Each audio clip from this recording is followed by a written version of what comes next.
আসসালামু আলাইকুম রহমতুল্লাহ। রিয়াদ বাংলাদেশ থিয়েটারে 12তম প্রতিষ্ঠা বার্ষিকী উপলক্ষে আমি মোহাম্মদ লিয়াকত আলী, আমি ঢাকা বিশ্ববিদ্যালয়ের নির্বাচিত সাবেক সিনেট সদস্য এবং বর্তমান জাতীয়তাবাদী সামাজিক সাংস্কৃতিক সংস্থা জাসাসের কেন্দ্রীয় কমিটির অন্যতম যুগ্ম আহ্বায়ক। আমি এই প্রতিষ্ঠাবার্ষিকী উপলক্ষে রিয়াদ বাংলাদেশ থিয়েটারের সকল কর্মকর্তা, সাংস্কৃতিক কর্মী, নাট্যশিল্পী যারা আছেন তাদেরকে আমার অন্তঃস্থ থেকে শুভেচ্ছা জানাচ্ছি। রিয়াদ বাংলাদেশ থিয়েটার দীর্ঘ 12টি বছর অক্লান্ত পরিশ্রমের মাধ্যমে তাদের মেধা, তাদের সাংস্কৃতিক অভিজ্ঞতা দিয়ে এই থিয়েটার সৌদি আরবের শুধু রিয়াদে নয়, সৌদি আরবের অন্য অন্য অঞ্চলেও তারা মঞ্চ নাটক প্রদর্শন করে আসছে আমাদের রিমিটেন্স যোদ্ধাদের সাথে নিয়ে। এবং দীর্ঘ 12টি বছর তারা ক্লান্ত পরিশ্রম করে আমাদের দেশের এই সংস্কৃতি, আমাদের দেশের সামাজিক গঠন এবং আমাদের দেশের সংস্কৃতি, সামাজিক বিভিন্ন কর্মকাণ্ড তারা সকল মানুষের কাছে তুলে ধরছেন। এবং শুধু তাই নয়, এর পাশাপাশি আমাদের সামাজিক অবক্ষয় এবং আমরা নিজস্ব সাংস্কৃতিক বলে থাকার যে প্রচেষ্টা তারা করছেন, যাতে অপসংস্কৃতি এখানে ঢুকতে না পারে, অপসংস্কৃতি আমাদেরকে অন্যদিকে ধাবিত করতে না পারে, এই জন্য রিয়াদ বাংলাদেশ থিয়েটারের কর্মকর্তারা, শিল্পীবৃন্দ তাদের পরিশ্রম করে যাচ্ছেন। রিমিটেন্স যোদ্ধাদের সতর্ক করছেন, সামাজিক অবক্ষয়ের জিনিসগুলো তুলে ধরছেন এবং তাদের দায়িত্ব বোধ সম্পর্কে তারা সচেতন করছেন।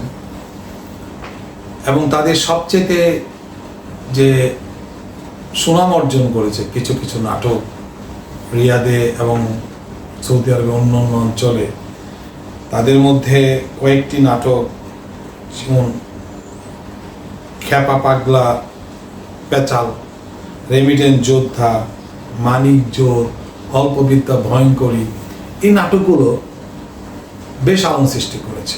এবং যখনই শুনতো যে রিয়াদ বাংলাদেশ থিয়েটার এখানে একটা নাটক মঞ্চস্থ করবে, তখন আমাদের রেমিটেন্স যোদ্ধারা শুধু নয়, যারা অন্যান্য দেশের নাগরিক, যারা কিছুটা বাংলা বোঝেন, তারাও এগুলো দেখার জন্য তারা অডিটোরিয়ামে ভিড় করতেন এবং ব্যাপক সাড়া পেতেন। এমনকি সবচেয়ে বেশি যে এই নাটকটা রেমিটেন্স যোদ্ধাদের কাছে এবং বিদেশিদের কাছে আলোড়ন সৃষ্টি করেছে, সেটা হল রেমিটেন্স যোদ্ধা। রেমিটেন্স যোদ্ধারা কীভাবে তাদের জীবনযাপন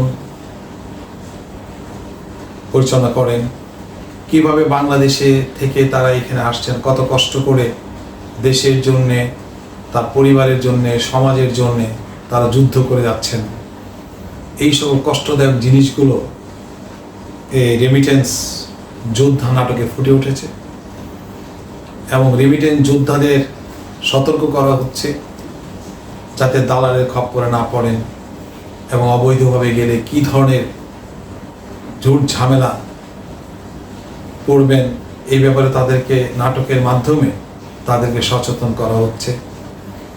এবং আমরা আশা করি বাংলাদেশ দূতাবাস এই সকল সাংস্কৃতিক যোদ্ধাদের যতটুকু পারেন সহযোগিতা করবেন। তাদের সহযোগিতা পেলে সমস্ত সৌদি আরবে আমাদের বাংলাদেশের সংস্কৃতিকে পরিচয় করার একটা সুযোগ আছে।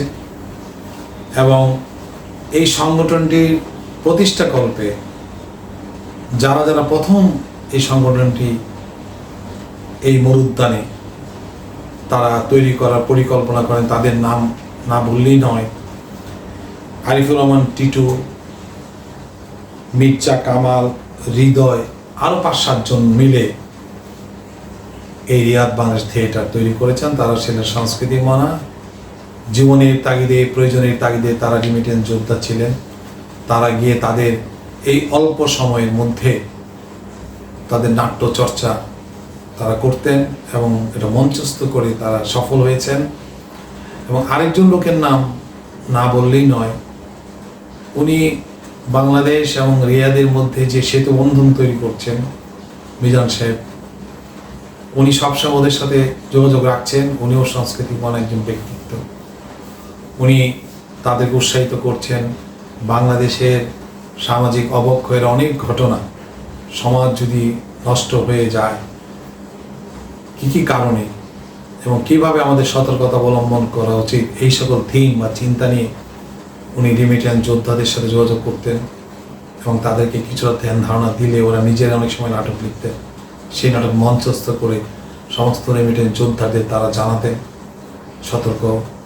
সতর্ক থাকতেন সমাজের প্রতি, তাদের পরিবারের প্রতি, এবং দেশের অর্থনৈতিক চাকা কীভাবে সচল করা যায় সেভাবে তারা যুদ্ধ করে যেতেন। এই জন্য রেমিটেন্স যোদ্ধাদের প্রতি আমার অশেষ শ্রদ্ধা এবং আমি রিয়াদ বাংলাদেশ থিয়েটারের লোকদের প্রতি অশেষ শ্রদ্ধা জ্ঞাপন করছি। এত সুদূর দূরে থেকে, পরিবার ছাড়া, স্বজন ছাড়া, সমাজ ছাড়া তারা একা আমাদের দেশের সংস্কৃতিকে তুলে ধরছেন। এবং যেটা বলা যায়, নাটক থেকেই সুস্থ সমাজের দর্পণ, নাটক কিন্তু সুস্থ সমাজের দর্পণ। এবং তাদের মন মানসিকতা কোমলমতি মন এবং সমাজের উন্নয়নের জন্য, দেশের উন্নয়নের জন্য তাদের যে যুদ্ধ, এটাকে আমি ধন্যবাদ জানি, এটাকে আমি অ্যাপ্রিসিয়েট করি, এদের রেসপেক্ট করি। কাজেই আমি আশা করি রিয়াদ বাংলাদেশ থিয়েটার তাদের এই সকল সাংস্কৃতিক কর্মকাণ্ডর মাধ্যমে আমাদের দেশের মুখ উজ্জ্বল করবেন এবং আরও সুদূর প্রসারী ওনারা আরও চিন্তা ভাবনা করবেন। শুধু সৌদি আরব কেন, মধ্যপ্রাচ্যের যেই সকল জায়গায় এই সংগঠনকে গড়ে তোলা যায়, এগুলি তৈরি করে এদেশের সংস্কৃতি তুলে ধরবেন, এই আশাবাদ ব্যক্ত করে আমি আপনাদের সকলকে ধন্যবাদ জানিয়ে আমি আমার